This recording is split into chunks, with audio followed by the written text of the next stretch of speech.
শ্রদ্ধা রেখেই বলতে চাই, মাননীয় সংসদ সদস্য বয়সে আমার বড়, তিনি মুক্তিযুদ্ধে তার অবদান সব কিছুই বলেছেন, কিন্তু নিজের অবদান বলতে গিয়ে আরেকজনের অবদানের উপরে হাতুড়ি পিটানোর অধিকার কাউকে দেওয়া হয়। 2 নম্বর, উনি বলেছেন কোনো মুক্তিযোদ্ধা কিংবা শহীদ মুক্তিযোদ্ধা পরিবারের কেউ জামাত ইসলামী করতে পারে না। তাহলে উনাকে জিজ্ঞেস করে করা লাগবে? এটি আমার নাগরিক অধিকার।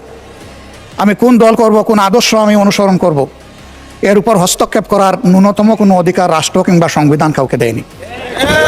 আমি এটার তীব্র নিন্দা জানাই।